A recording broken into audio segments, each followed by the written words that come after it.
বাংলাদেশ জামাতে ইসলামী সংস্কারের বিষয়ে প্রস্তাবনা জমা দিয়েছে জাতীয় ঐক্যমত্য কমিশনের কাছে।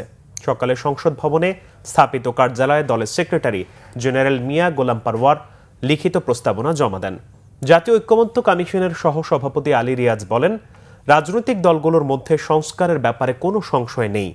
রাজনৈতিক দলগুলো সহযোগিতা করছে, নির্ধারিত সময়ের মধ্যে কাজ শেষ করবে কমিশন। তিনি বলেন, সংস্কার বা নির্বাচন নিয়ে জাতীয় ঐক্যমত্য কমিশনের ওপর কোনো চাপ নেই। বিএনপি আগামী 2-1 দিনের মধ্যেই মতামত জানাবে। ঈদের পরে এনসিপির সাথে আলোচনা হবে। জামাতে ইসলামীর সেক্রেটারি জেনারেল মিয়া গোলাম পারওয়ার বলেন, জামাতে ইসলামী 5টি সংস্কার কমিশনের সুপারিশের ওপর মতামত জানিয়েছে। নির্বাচন নিরপেক্ষ করার জন্য মতামত দেওয়া হয়েছে, সংখ্যানুপাতিক পদ্ধতিতে নির্বাচন চাওয়া হয়েছে। গোলাম পারওয়ার বলেন, নির্বাচনের জন্য সরকারকে সময় বেঁধে দেয়নি, ন্যূনতম সংস্কার করে যৌক্তিক সময়ে নির্বাচন হতে পারে, যেটা প্রধান উপদেষ্টা বলেছেন। সংস্কারের পর নির্বাচনের রোডম্যাপ ঘোষণা করা উচিত বলে মনে করেন জামাত ইসলামী। এদিকে সংস্কার নিয়ে আজ থেকে ফের রাজনৈতিক দলগুলোর সাথে আলাদাভাবে বসবে জাতীয় ঐক্যমত্য কমিশন।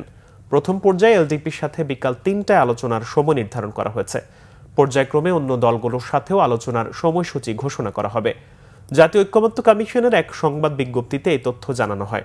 সংবিধান, নির্বাচন ব্যবস্থা, জনপ্রশাসন, দুর্নীতি দমন ও বিচার বিভাগ সংস্কার নিয়ে কমিশনের গুরুত্বপূর্ণ 166টি সুপারিশের বিষয়ে মতামত চেয়ে 6 মার্চ 37টি রাজনৈতিক দলকে চিঠি ও স্প্রেডশিট পাঠিয়েছিল ঐক্যমত্য কমিশন। 13 মার্চের মধ্যে তাদের মতামত জানাতে অনুরোধ করা হয়। মঙ্গলবার পর্যন্ত মোট 15টি দল তাদের মতামত পাঠিয়েছে। ঠাকুরগাঁওয়ে অনলাইনে প্রেমের ফাঁদে ফেলে মিলন হোসেন নামের এক যুবককে অপহরণের 25 দিন পর মরদেহ উদ্ধার করেছে পুলিশ। বুধবার রাতে সদর উপজেলার শিবগঞ্জ মহেশপুর বিট বাজার এলাকার অপহরণকারী সেজান আলী বাড়ির পরিত্যক্ত টয়লেট থেকে মিলনের অর্ধগলিত লাশ উদ্ধার করা হয়। এর আগে ঘটনার সাথে জড়িত থাকার অভিযোগে সেজান আলী সহ 2 জনকে গ্রেপ্তার করলে তাদের স্বীকারোক্তিতে মিলনের মরদেহের সন্ধান পায় পুলিশ। বৃহস্পতিবার ভোরে বিক্ষুব্ধ জনতা অপহরণকারী সেজান আলীর বাড়ি ভাঙচুর করে আগুন ধরিয়ে দেয়।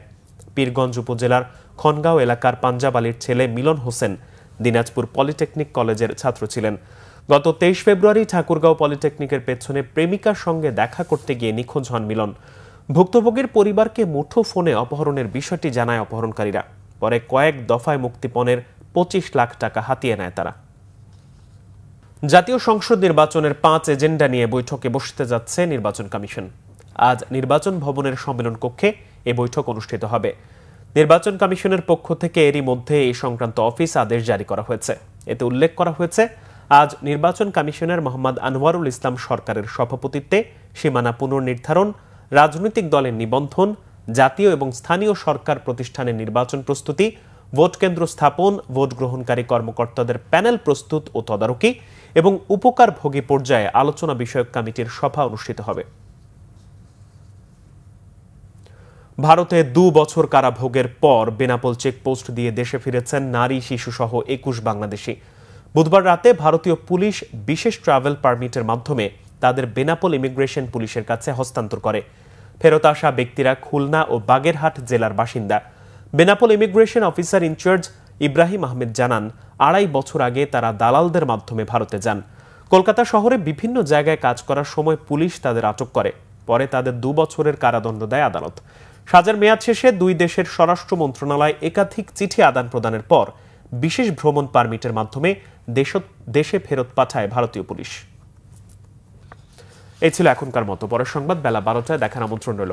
এছাড়া বাংলাভিশন সংবাদ ও সংবাদ সংশ্লিষ্ট অনুষ্ঠান দেখতে ভিজিট করুন www.bvnews24.com ও facebook.com/banglavisionnews এবং সাবস্ক্রাইব করুন youtube.com/banglavisionnews। ধন্যবাদ।